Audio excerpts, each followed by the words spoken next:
میں ہوں منیب عباسی۔ اس وقت میں موجود ہوں ایک بڑے ہی خوبصورت گاؤں میں جو چاروں اطراف پہاڑوں کے ساتھ ساتھ بہت سے بنیادی مسائل میں گھرا یہ بڑا خوبصورت سا گاؤں ہے۔ یونین کونسل دچور امیرا پھونڈ گرام میں اس وقت موجود ہوں۔ اگر بات کی جائے بنیادی جو ضروریات زندگی ہیں جن میں تعلیم، صحت، روڈ اور بہت سے ایسے جو بنیادی جو ضروریات ہیں، اگر وہ زندگی میں نہ ہوں تو زندگی گزارنا بہت مشکل ہو جاتا ہے۔ اور اگر موجودہ دور کی بات کی جائے تو انسان جو ہے وہ 400 سفر کر رہا ہے، زمین کے نیچے سفر کر رہا ہے، آسمان پہ جہاز کے ذریعے سفر کر رہا ہے، انسان چاند تک پہنچ گیا ہے۔ اگر اسی کو مد نظر رکھتے ہوئے اگر بات کی جائے اس گاؤں کی تو بڑی بدقسمتی سے یہ کہنا پڑ رہا ہے کہ یہ گاؤں جو ہے وہ بہت سے جو بنیادی مسائل ہیں، جو ضروریات زندگی میں جو ہے وہ صف اول پہ آتے ہیں، ان مسائل سے دو چار ہے۔ یہ پھونڈ گراں کا گاؤں ہے اور اس گاؤں کی اگر بات کی جائے یہ بڑا خوش قسمت گاؤں بھی ہے، مسائل کے ساتھ ساتھ بڑا خوش قسمت گاؤں ہے۔ اس گاؤں میں تقریباً جو ہے وہ 4 سے 5 بار اس گاؤں کے رہائشی کو جو وزارتیں ملی ہیں اور وہ جو ہے وہ اسمبلی تک پہنچا ہے، لیکن بدقسمتی سے یہی کہنا پڑ رہا ہے کہ یہاں پر بہت سے مسائل ہیں۔ تعلیم کی بات کی جائے تو یہاں پر جو لڑکیوں کی تعلیم کو ویسے بھی اہمیت دی جاتی ہے، ایک عورت کی تعلیم جو ہے وہ پورے معاشرے کی تعلیم اس کو تصور کیا جاتا ہے، لیکن یہ جو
جو لوگ ہیں اس قابل، ان لوگوں کو اپنا متعلق تو سوچنے کے لیے بہت کچھ ہے، مگر وہ سوچ یہ ہے جو اگر کسی عوام کا سوچیں किसी आवाम की बात करें तो मुझे इस चीज़ का बहुत बड़ी अफसोस की बात है जो अगर आन का पूछ भी जाए वोट लेने से बाद कोई लीडर भी आए। यहाँ पर जो है वो अगर बात की जाए कारोबार की तो चंद ही जो तजारती मराकज़ हैं, चंद ही जो है दुकानें, लेकिन यहाँ पर दुकानदारों से जानेंगे, जो यहाँ के ताजर हैं, ताजर बरादरी से जानेंगे उनको क्या मुश्किलात हैं और किस तरह वो सर्वाइव करते हैं। तो हमारे साथ रहिएगा, चलते हैं, बात करते हैं।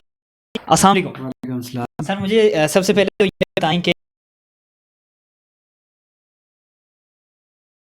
ज़िंदगी गुजारने की जो बुनियादी सहूलियात होती हैं, सेहत हो गई, तालीम हो गई, रोड जैसी बुनियादी सहूलियात आ गई, या फिर जैसा कि आपका कारोबार है, ये आप किस तरह चलाते हैं और क्या समझते हैं अपने जो गाँव के मसाइल हैं वो क्या हैं और इनको किस तरह फेस कर रहे हैं?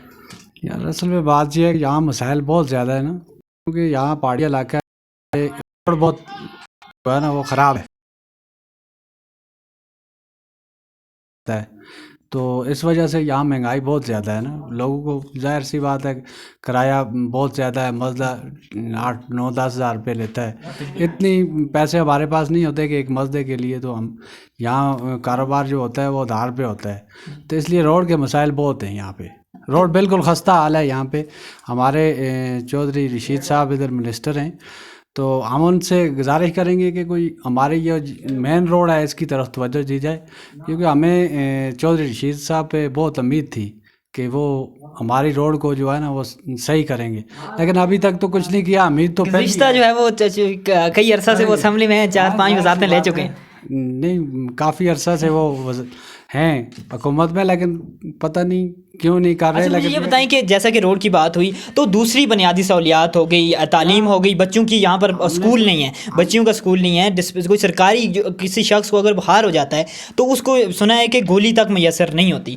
यहाँ पे सेहत की सहूलियात बिल्कुल मैसर नहीं है। BHU दछौर अमीरा में है, यहाँ से वहाँ जाते हुए बहुत टाइम लगता है, लेकिन यहाँ पे तो ये मुश्किल है। अभी सेहत की सहूलियात नहीं है। चौधरी रशीद साहब को हमने बोला था कि आप एक छोटी सी डिस्पेंसरी हमें दे दें, लेकिन अभी तक नहीं दी। उम्मीद तो है कि चौधरी रशीद साहब हमारे बारे में कुछ सोचेंगे। देखिए, हम जो है वो प्रोग्राम में बात कर रहे थे, तो इसी के चलते चलते हमारे साथ जो यहाँ के ड्राइवर हजरात हैं जो अपनी गाड़ियाँ जो है वो लेकर डेली की बुनियाद पर जो है वो यहाँ से गड़ी दुपट्टा लेकर जाते हैं, इनसे बात करते हैं। जी अस्सलाम वालेकुम। वालेकुम सलाम। सर मुझे ये बताएं कि रोड जो है वो आप खैर आफियत से पहुँचे ना? जी खैर खैरियत से हैं तो भैया। ये बताएं कि डेली जो है वो आप मौत का रास्ता तय करते हुए आते हैं फुनगरा, तो क्या रोड की कंडीशन क्या समझते हैं, कैसी है? भाईजान ये आपके सामने ये देख लें, ये गाड़ियों पे जो सामान वगैरह और रोड की हालत भी देख लें, ये किस तरह की रोड है। ठीक है, ये सब आप देख ही रहे हैं, पीछे भी सब आपको पता है, तो ये जगह भी आप देख रहे हैं। अच्छा, मुझे ये बताएं, इतने जो खतरनाक रास्ते हैं, डेली की बुनियाद पर आप मुजफ्फराबाद जाते हैं, क्या गड़ी दुपट्टा जाते हैं, क्या डर नहीं लगता इन रोडों पर? क्या आप जो है वो उन जो लोग हैं जो अरबाब इख्तियार हैं, क्या उनको जो है वो आप कुछ कहते नहीं हैं? भाई साहब डर तो लगता है, ये तो मौत से खेलना पड़ता है, लेकिन असल बात ये है कि ये 5 साल बाद मुँह दिखाते हैं यहाँ पर। ठीक है, 5 साल के अंदर तो फिर कोई सामने ही नहीं होता ना। ये अपने रशीद साहब का भाई गाँव है, ठीक है, उनके प्रॉपर यहाँ पर घर है, उनकी रोड है, इसकी हालत ये है, तो ये आप सब देख सकते हैं। मज़ीद वो लोग मौजूद हैं, वो बादल लोग मौजूद हैं जो इस रास्ते पर, इस ख़तरनाक रास्ते पर जो है वो डेली की बुनियाद पर सफ़र करते हैं। ना सिर्फ खुद बल्कि कई सी जो कीमती जानें उनको साथ लेकर जाते हैं। इनसे जानते हैं। अस्सलाम वालेकुम। अस्सलाम वालेकुम। वालेकुम सलाम। सर मुझे ये बताएं कि आप इतने ख़तरनाक रास्ते पर, जैसे कि सड़क की सूरत हाल आपके सामने है, आपसे बेहतर कोई भी नहीं जान सकता, तो इस हवाले से क्या कहेंगे?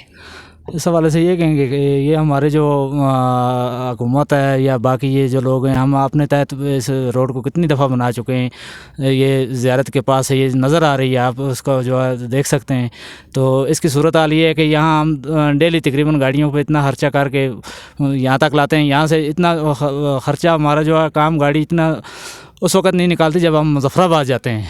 जी रोड का इधर बहुत बड़ा मसला है, क्योंकि इधर से नीचे से आप सड़क देख के आएंगे, बड़ी मुश्किल से छोटी गाड़ियाँ और बड़ी गाड़ियाँ 4x4 जो गाड़ियाँ हैं ना, वो बड़ी मुश्किल से इधर से वो चढ़ाई चढ़ के ऊपर आती हैं। तो ये बहुत दरीना मसला है, और ख़ास तौर पे आज सर्दियाँ चल रही हैं, तो आगे जो बर्फ़बारी का मौसम है, इधर से चेन के बगैर गाड़ी ऊपर चढ़ना बहुत मुश्किल है। इंशाल्लाह जी डिस्पेंसरी के साथ जो दीगर जो मामलात हैं, हम दुआ गो हैं कि वो भी हों और यहाँ पर जो लोगों के मसाइल हैं वो हल करने की जो है वो उन लोगों को ज़रूरत भी है और इन अवाम का ये हक़ भी है। जहाँ पर इंसान जो है वो चाँद पर पहुँच चुका है, वहीं पर ये गाँव इस वक्त जो यहाँ के लोग हैं वो बहुत से मसाइल के शिकार हैं। एक मसला नहीं, बहुत से मसाइल हैं जिनमें सबसे पहले तो वही मैंने बात की कि अगर सेहत होगी तो इंसान इंजॉय करेगा, सेहत होगी तो इंसान गाड़ियों पर बैठेगा, सेहत होगी तो इंसान रोडों की बात करेगा, सड़कों की बात करेगा। तो अगर यहाँ पर मैं तो यही रिक्वेस्ट करता हूँ कि यहाँ की आवाम को जो है वो उन पत्थरों, उन पिछली सदियों जैसी ज़िंदगी गुजारने पर मजबूर ना किया जाए। इनको भी हक़ है अपनी ज़िंदगी जीने का, अपने हक़ जो अपना हक़ है वो लेने का। तो इस उम्मीद के साथ और इस यकीन के साथ आपसे इजाज़त चाहूँगा, जब दोबारा से इस गाँव का दोबारा से विज़िट हो तो यहाँ के जो मसाइल हैं वो इंशाल्लाह हल हो चुके हों। और उम्मीद की जा रही है, यही उम्मीद की जा रही है कि यहाँ के जो वज़ीर हैं इस वक्त असम्बली में, चौधरी मोहम्मद रशीद साहब, उनसे रिक्वेस्ट भी है कि और उम्मीद भी करते हैं कि वो इंशाल्लाह अपने गाँव को जो है वो इस बार गाँव के अवाम को जो है वो नाखुश नहीं करेंगे, बल्कि उनकी उम्मीदों पर जो है वो पूरा उतरेंगे। आज के प्रोग्राम में अपने मेज़बान मनीब अब्बासी को दीजिए इजाज़त। अगर ज़िंदगी ने वफ़ा की तो एक नए प्रोग्राम के साथ आपके सामने हाज़िर होऊंगा। तब तक के लिए अपना रखिए ख्याल, मुझे दीजिए इजाज़त। अल्लाह ने के बाद।